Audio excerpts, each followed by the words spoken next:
हर बात आप तक अलिफ से ये तक।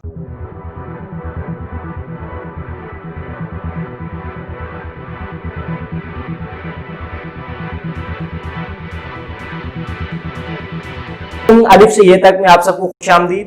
आई am Munib Hasan. We are going to start a new lecture series, electrical machines.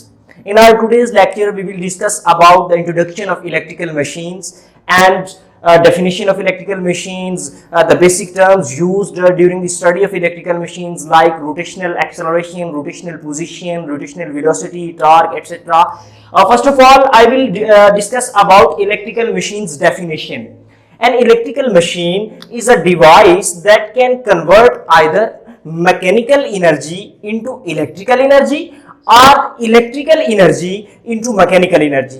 या तो हमारी जो इलेक्ट्रिकल मशीन है वो मैकेनिकल एनर्जी को इलेक्ट्रिकल एनर्जी में कन्वर्ट करेगी या फिर इलेक्ट्रिकल एनर्जी को मैकेनिकल एनर्जी में कन्वर्ट करेगी। Just this is a conversion, this is called our electrical machine. जैसा कि अब हमारे पास मोटर्स हैं, हमारे घरों में मोटर्स लगी हैं, तो ये इलेक्ट्रिकल एनर्जी को मैकेनिकल एनर्जी में कन्वर्ट करेगी।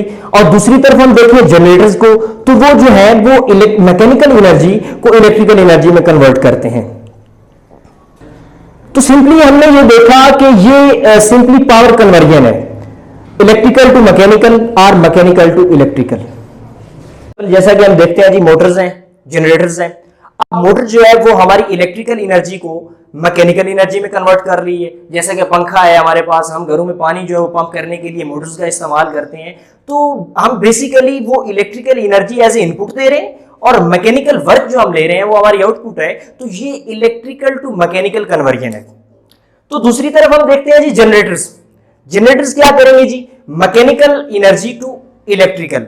अब मैकेनिकल पावर हमने जो for example power generation houses में जब हम देखते हैं, प्लांट्स में देखते हैं, तो वहां पर पानी की जो मैकेनिकल पावर होती है, जो मैकेनिकल उसकी एनर्जी होती है, उसको हम कन्वर्ट कर रहे होते हैं इलेक्ट्रिकल में थ्रू द टरबाइन। तो वो जनरेटर जो ये एक इलेक्ट्रिकल डिवाइस है जो कि ये फंक्शन परफॉर्म कर रही होती है। तो सिंपली हमने क्या देखा जी, ये जस्ट अ पावर कन्वर्जन है, electrical to mechanical, mechanical to electrical. तो सिंपली जो है हमारे पास इलेक्ट्रिकल मशीन्स का वर्क ही यही है कि वो पावर की एक फॉर्म से दूसरी फॉर्म में कन्वर्जन करेंगी। That's all. जैसा कि हम इलेक्ट्रिकल मशीन्स में रोटेशनल मोशन के बारे में डिस्कस करते हैं, तो इसमें हमें वो टर्म्स भी उन पे भी नजर डालनी होगी। जिस तरह के लीनियर मोशन में हम जो है लीनियर स्पीड हमारे पास है, लीनियर एक्सेलरेशन है, लीनियर वेलोसिटी है, तो इधर भी तो समथिंग कुछ हमारे उस तरह की जो है वो टर्म्स होंगी, like that rotational speed, rotational acceleration, rotational velocity. तो first of all angular position. What is angular position? It is the angle at which object is oriented measured from arbitrary reference point. तो ये एक angle होता है जिस तरह के for example ये अब मेरे पास एक कंडक्टर है कोई, मैं इसे रोटेट करना चाहता हूं, तो मैंने इसे रोटेट किया सिंपली। ये मेरे पास एक रेफरेंस पॉइंट है, तो ये रोटेट करेगा। For example first of all इसका ये समथिंग एंगल ये था, ये इस एंगल पे पॉइंट था। तो बट जब मैंने इसको रोटेट किया तो ये अगर 180 पे चला जाएगा या समथिंग 270 पे या किसी भी एंगल पे ये रोटेट करेगा, तो ये थीटा भी तो मेरे पास जो है वो किसी और एंगल पे शिफ्ट होगा। समथिंग हो सकता है कि इधर आ जाए, हो सकता है इधर आ जाए, ये उस हिसाब से जो थीटा है वो भी रोटेट करेगा। तो ये बेसिकली जो हमारे पास होती है चीज, ये हम एंगुलर पोजीशन इस चीज को कहते हैं कि इस रेफरेंस पॉइंट के हिसाब से उसकी जो मोशन है, जो उसका एंगल की वो चेंजिंग है, वो बेसिकली उसकी एंगुलर पोजीशन है। It is measured in radian और degree. Angular position is measured in radian और डिग्री। जिस तरह की हमारे पास लीनियर डिस्टेंस है उसको हम मेजर करते हैं मीटर्स में। तो इन द सेम वे जब हम रोटेशनल मोशन में बात करते हैं एंगुलर पोजीशन की, तो हम इस चीज को एंगुलर पोजीशन को रेडियन या डिग्री में मेजर करते हैं कि इतने डिग्री थीटा यहां शिफ्ट हुआ या इतने रेडियन जो है वो जो शाफ्ट ने मूव किया। Simply it corresponds to the linear concept of distance. अगर हम इलेक्ट्रिकल मशीन्स को समझना चाहते हैं तो हमें ये टर्म समझना होगी, जैसा कि एंगुलर पोजीशन और जो टर्म्स इसमें यूज्ड होती हैं, एंगुलर वेलोसिटी, एंगुलर एक्सेलरेशन। तो जिस तरह हमें लीनियर मोशन समझने के लिए लीनियर वेलोसिटी, लीनियर एक्सेलरेशन और इन चीज़ों की ज़रूरत पड़ती है, in the same sense we should learn about these terms. Angular position, angular acceleration, angular velocity, torque, all of these things. Angular velocity, it is denoted by omega. ये simply rate of change of angular position जो है वो simply हमारे पास angular velocity आ जाता है। जिस तरह हम सिंपल वेलोसिटी हमारे पास जो है हम डेरिवेटिव लेते हैं पोजीशन का with respect to time, simply इसी तरह क्योंकि हमारे पास अब जो पोजीशन है वो एंगुलर पोजीशन जो कि थीटा है, तो हमें डिफरेंशिएट करना पड़ेगा थीटा को विद रिस्पेक्ट टू टाइम। हम जब डिफरेंशिएट करेंगे तो हमारे पास जो है एंगुलर वेलोसिटी आ जाएगी।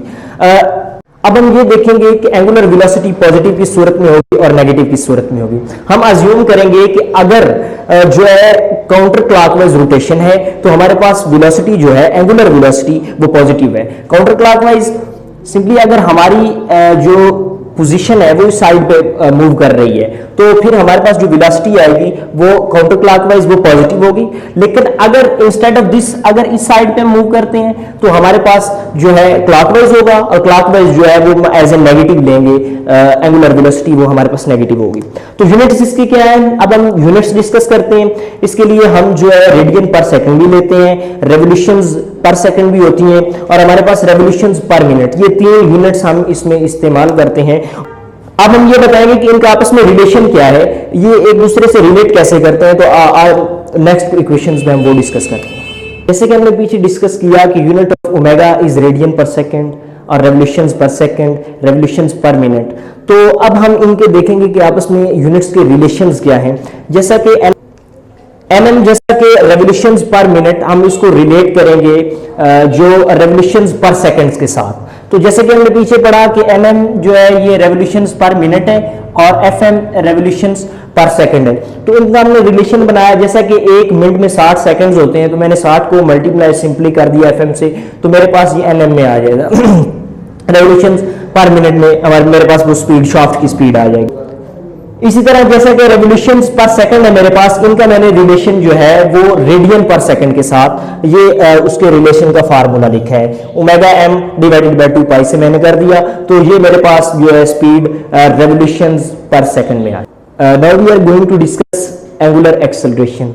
It is the rate of change of angular velocity. जिस तरह लिनियर वेलोसिटी को हम डिफरेंशिएट करते हैं विद रिस्पेक्ट टू टाइम तो हमारे पास लिनियर एक्सेलरेशन आता है।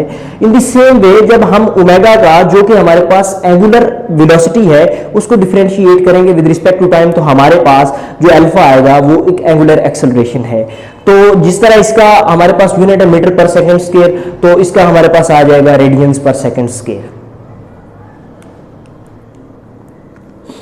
Now we talk about torque. What is torque? This is basically the turning effect. जब भी किसी चीज में टॉर्क प्रोड्यूस होता है तो वो घूमती है, तो इसको हम डिनोट करते हैं टा से। अब इसकी डेमोन्स्ट्रेशन हम जो है एक्सप्लेनेशन वो इस चीज से करेंगे। ये अब 2 मेरे पास जो है सर्कुलर रिंग्स हैं। अब मैं देखूंगा ये कि किस पॉइंट पे मैं फोर्स लगाऊंगा टॉर्क प्रोड्यूस होगा, वो घूमेगा, कि किस पॉइंट पे लगाऊं तो वो नहीं घूमेगा। अगर नहीं घूमा तो बेसिकली उसमें टॉर्क प्रोड्यूस नहीं हुआ। फर्स्ट ऑफ ऑल जैसा कि मैंने इस पॉइंट पे फोर्स लगाई जो कि centre of axis of rotation से पास कर रही है, तो ये रिंग रोटेट नहीं करेगी। बट इस डायग्राम में देखा जाए तो जब मैंने इसी रिंग पे फोर्स जो है इस पॉइंट पे लगाई जो कि सेंटर ऑफ एक्सिस से पास नहीं कर रही है, तो ये रोटेट करना शुरू कर देगी, ये घूमना शुरू कर देगी। जैसे कि मेरे पास ये अब मार्कर है, तो मैं मार्कर पे अगर सेंटर में यहां फोर्स लगाता हूं तो ये नहीं रोटेट करेगा। बट अगर मैं इसकी एक साइड पे इस कोने पे या इस कोने पे या मे भी किसी और एंगल पे मैं फोर्स लगाता हूं rather than the center, then it will become in the moving condition. So tau is equal to force applied, ये बेसिकली मल्टीप्लाई हो रहा है इनटू जो है परपेंडिकुलर डिस्टेंस। अब फोर्स कौन सी है? फोर्स जो मैंने अप्लाई की ये आ जाएगी। अब परपेंडिकुलर डिस्टेंस को देखना पड़ेगा कि परपेंडिकुलर डिस्टेंस इस जगह पे क्या है। अब जो फोर्स लगी है अब उसके साथ जो मतलब यानी कि आर है, ये आर के 2 कंपोनेंट्स आर कॉस थीटा और आर साइन थीटा, तो जो इसको रोटेट करने का बायस बनेगा हम वो कंपोनेंट लेंगे। अब देखा जाए ये जैसा कि आर कॉस थीटा है, अब इसकी वजह से तो ये रिंग रोटेट नहीं करेगी। ये इसका जो रोटेटिंग कंपोनेंट जो इसको वेट होने पर मजबूर कर रहा है वो आर साइन थीटा है। तो हम F into R sine theta लेंगे। जो कि हमारे पास आर एफ साइन थीटा, ये हमारे पास टॉर्क का फार्मूला है, इसे सिंपली हम जो है वो टॉर्क फाइंड कर सकते हैं। तो ये हमारे पास टॉर्क का फार्मूला है, तो टॉर्क को हम टा से डिनोट करते हैं, तो ये एक टर्निंग इफेक्ट है, इसकी वजह से चीजें रोटेट करती हैं। That's all. इस लेक्चर का पीडीएफ लिंक डिस्क्रिप्शन में मौजूद है, आप वहां जाकर डाउनलोड कर सकते हैं। इलेक्ट्रिकल मशीन्स का कोर्स कवर करने के लिए आप इस अलिफ से ये तक के साथ जुड़े रहिए। बाकी अगर आप एफएससी फिजिक्स तक रसाई हासिल करना चाहते हैं तो यहां पर क्लिक करें।